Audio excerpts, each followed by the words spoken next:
नमस्कार दोस्तों, स्वागत है आपका संपूर्ण अध्ययन में। मैं हूं साकित मिश्रा। मैं आज आपके समक्ष अव्यय का दूसरा पार्ट लेके प्रस्तुत हूं। हम पहले पार्ट में दो अव्यय के दो भेदों को पढ़ चुके हैं। देखिए, मैं आपको बता देता हूं।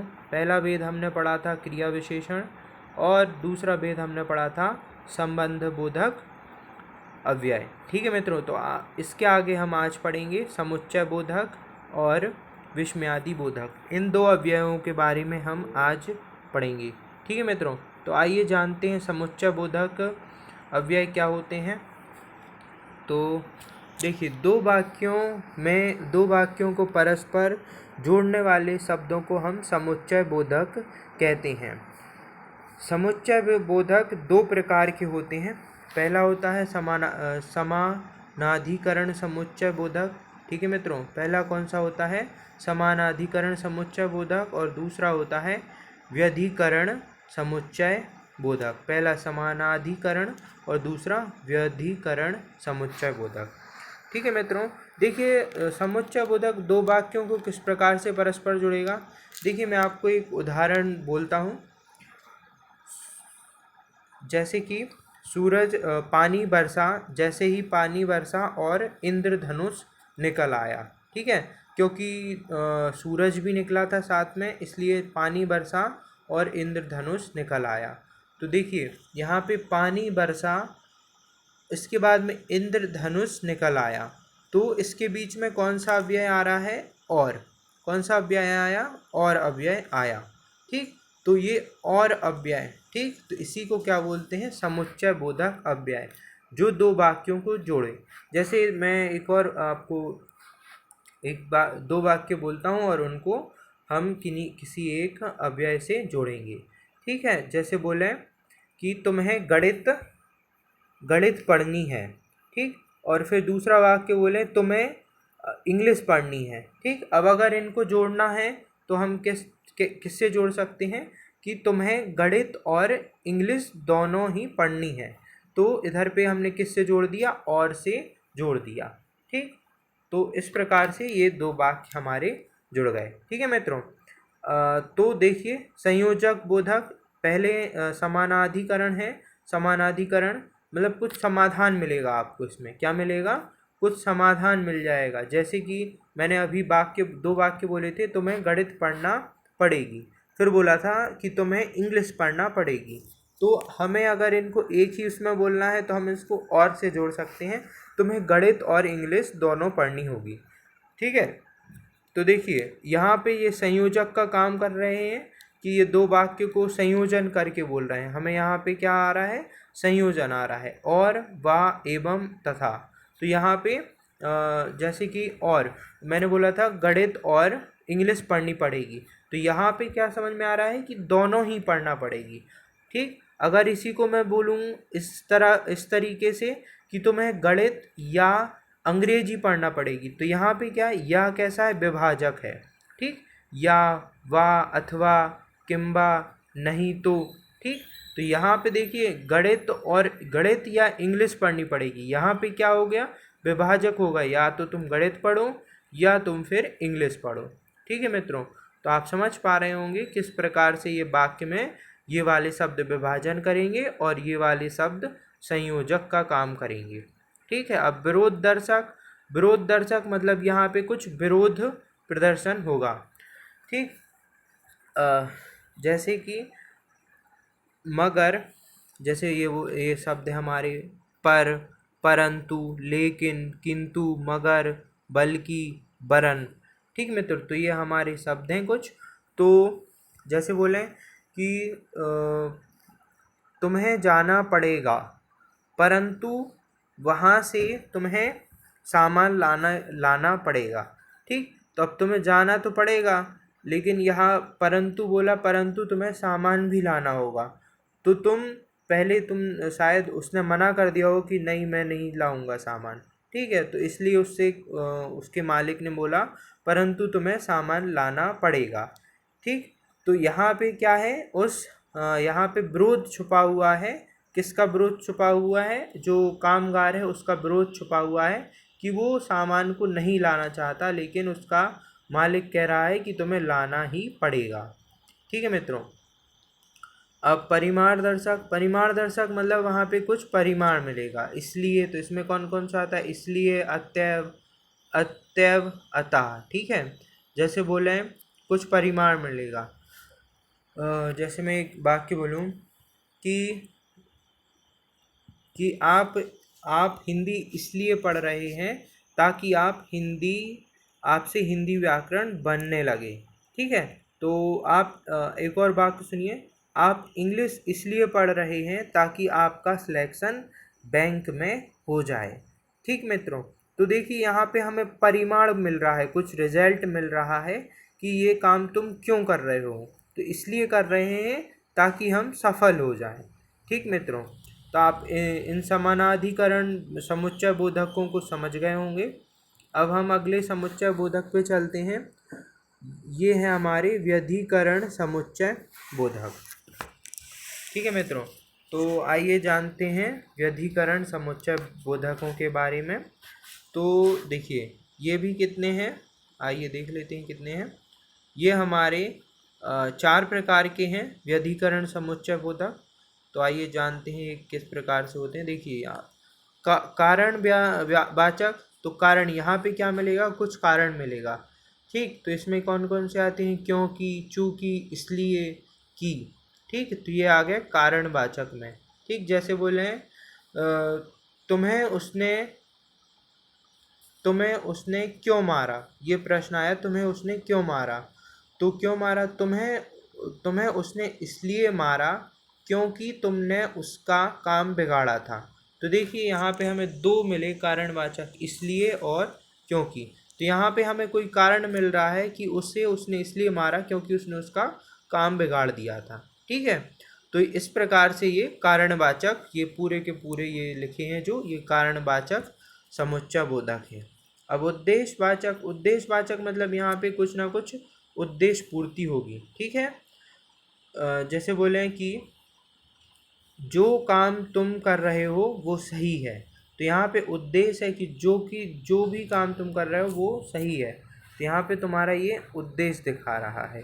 ठीक है मित्रों, तो अब यहाँ पे संकेत वाचक मतलब ये क्या हो जाएगा, संकेत दिखा रहा है। तो जब जो और तो साथ में होंगे तभी ये कहलाएंगे संकेतवाचक। अगर जो अलग है और तो अलग है तो ये संकेतवाचक नहीं होगा। अगर ये यदि और तो, यद्यपि, तथापि। ठीक, अगर मैं एक वाक्य बोलूँ, यद्यपि तुम अच्छा पढ़ोगे तथापि तुम्हें परिणाम अच्छा मिलेगा। ठीक है मित्रों, अगर आपको कुछ गलत लगता है कि मैंने कुछ गलत समझा दिया है तो आप मेरी गलती को हाईलाइट कर सकते हैं, कमेंट बॉक्स में जाके आप मेरी गलती को बता सकते हैं। मैं नेक्स्ट वीडियो में उसको सुधार के वापस से फिर से बता दूंगा। ठीक है मित्रों, कभी कभी गलती हो जाती है और उसका पता भी नहीं पड़ता, तो प्लीज़ आप बता सकते हैं कि मैंने कहाँ पे क्या गलती की। ठीक है, अब आइए जानते हैं स्वरूपवाचक। तो स्वरूपवाचक की, जो, अर्थात, यानी, तो ये सारे अव्यय हैं स्वरूपवाचक, जिनमें हमें किसी स्वरूप का पता समझाते हैं। ठीक है, स्वरूप बताते हैं। जैसे हम कहीं कहीं पे लगा देते यानी, या कहीं कहीं हम परिभाषा देते समय अर्थात लगाते हैं, तो ये क्या बता रहा है, वो जो हम जिसकी भी परिभाषा बताते हैं उसका स्वरूप बताता है कि अर्थात ये ऐसा है, अर्थात ये वो वैसा है। तो इस तरीके से हम बताते हैं। ठीक है, अब आइए आखिरी प्रकार है अव्यय का, ये आखिरी प्रकार है विस्मयादि बोधक। ठीक है, तो विस्मयादि बोधक में क्या होता है, देखिए जिन अव्ययों से हर्ष, शोक, घृणा आदि की भाव व्यंजना हो तो वो किस में आते हैं, हमारे विस्मयादि बोधक में आएंगे। ठीक है, जिनका संबंध वाक्य के किसी पद से नहीं होता उन्हें विस्मयादि बोधक कहते हैं। ठीक, जैसे हर्षबोधक, जैसे कि मान लीजिए धोनी ने अच्छा सिक्स मारा तो बोलेंगे वाह क्या सिक्स मारा है। ठीक है, अब मान लीजिए किसी टीचर का कोई स्टूडेंट बहुत अच्छे नंबरों से परीक्षा में पास हो गया तो बोले वाह शाबाश, क्या बोलते हैं, शाबाश बहुत अच्छा काम किया तुमने। ठीक है, जैसे कि हम किसी के, मान लीजिए आप किसी के शिष्य हैं और वो जिसके भी आप शिष्य हैं वो बहुत ही अच्छा शिक्षक है, तो आप बोलेंगे धन्य हैं, हम धन्य हो गए जो हमें आपके जैसे शिक्षक मिले। ठीक है मित्रों, तो अब शोक बोधक होते हैं कुछ अव्यय, हाय, हा, आह। जैसे किसी को लग जाती है आह तो कैसी आवाज़ निकलती है, आह, लग गई। अब जैसे किसी को लग जाती है तो ऊह भी निकलती है। अब जैसे कि वो कष्ट है तो वो त्राही त्राही बोलते हैं। ठीक है, जैसे आपने धार्मिक सीरियलों में सुना होगा, त्राही माम चिल्लाते हैं वो। ठीक है ना, जब कोई राक्षस मनुष्यों पे आक्रमण कर देता है तो वो क्या चिल्लाते हैं, त्राही माम करके चिल्लाते हैं। ठीक, जैसे किसी के यहाँ कोई दुर्घटना हो गई तो वो बोलेगा हाय राम ये क्यों हो गया, तो ये विस्मयादि बोधक हो जाएगा, शोक बोधक। ठीक है मित्रों, अब आश्चर्य बोधक, ठीक है, जो अचानक से काम हो जाए, अरे, ओ, हे, ये, तो ये सारे शब्द इसमें आते हैं। ठीक है, जैसे कि जैसे कि आप मान लीजिए आपका कोई मित्र था छोटे में, जब आप बचपन में आपका कोई मित्र था जो कि बिल्कुल नहीं पढ़ता था। ठीक है, अब मान लीजिए वो एकदम से आपको किसी दिन खबर लगी कि वो आईएएस बन गया। ठीक है, तो आपको एकदम से आश्चर्य होगा, आप बोलेंगे क्या, वो आईएएस बन गया, वो तो बिल्कुल भी नहीं पढ़ता था। तो यहाँ पे क्या है, क्या एकदम से निकला, तो आपको यहाँ पे आश्चर्य हो रहा है। अब स्वीकार बोधक, अब मान लीजिए स्वीकार बोधक, अब स्वीकार बोधक को आप कैसे समझेंगे, आप बोल देंगे कि आपका वो आईएएस बन गया, तो आप बोलेंगे ठीक है, अब बन गया तो बन गया भाई, उसने हो सकता बाद में अच्छा पढ़ लिया हो। जैसे हाँ, जी हाँ, अच्छा, तो ये पूरे आ जाएंगे स्वीकार बोधक में। अनुमोदन बोधक, अनुमोदन बोधक मतलब इसमें भी आ जाएगा ठीक, अच्छा, हाँ, हो। ठीक है, तो ये अनुमोदन बोधक हो गया। तिरस्कार, अब जैसे कि आपको किसी पे घिन आ रही है तो आप बोलेंगे छी, कितना गंदा है। ठीक है, अब बोलेंगे धिक, दुर, हट। जैसे आपको कोई गंदा लग रहा है तो हट, अपन उसको हटा देते हैं। जैसे कोई जानवर आ गया वो बहुत ही गंदा है तो अपन को घिन आएगी तो अपन उसको छींक करके बोल देंगे या हट, भग जाए इधर से, तो यहाँ पे तिरस्कार हुआ। इसी प्रकार से संबोधन बोधक, तो संबोधन बोधक, अरे इधर आओ लड़के। ठीक है, तो ये अरे, रे भाई, अजी अजी सुनते हो। ठीक है, ये पत्नियां बोलती हैं अधिकतर सीरियलों में, मैंने तो सीरियलों में सुना है, अजी सुनते हो। ठीक है, फिर हे, ओह। ठीक है मित्रों, तो आशा करता हूँ आप समझ गए होंगे जो मैं आपको समझाना चाह रहा था। इसके अलावा भी मैं आपको एक चीज़ बताना चाहता हूँ, निपात, निपात के बारे में। निपात क्या होता है, तो आइए जानते हैं निपात के बारे में। आप ध्यान से सुन लीजिए कि निपात क्या होता है, तो एक कहानी की तरह आप सुन सकते हैं कि निपात क्या होता है। तो चलिए मैं आपको बताता हूँ निपात के बारे में। ये निपात, यहाँ पे ये लिखा मैंने निपात, तो देखिए हम जान रहे हैं किसके बारे में, इस निपात के बारे में जान रहे हैं, निपात क्या होता है। तो देखिए, मूलतः निपात का प्रयोग अव्ययों के लिए होता है, लेकिन ये शुद्ध अव्यय नहीं होते हैं। ठीक है, ये अव्यय तो होते हैं लेकिन शुद्ध अव्यय नहीं होते। ठीक है, इनका कोई लिंग वचन नहीं होता। निपातों का प्रयोग निश्चित शब्द समूह या पूरे वाक्य को अन्य भावार्थ प्रदान करने के लिए होता है। ठीक है मित्रों, तो निपात क्या होते हैं, जो कि किसी शब्द समूह या पूरे वाक्य के लिए भावार्थ प्रदान करते हैं।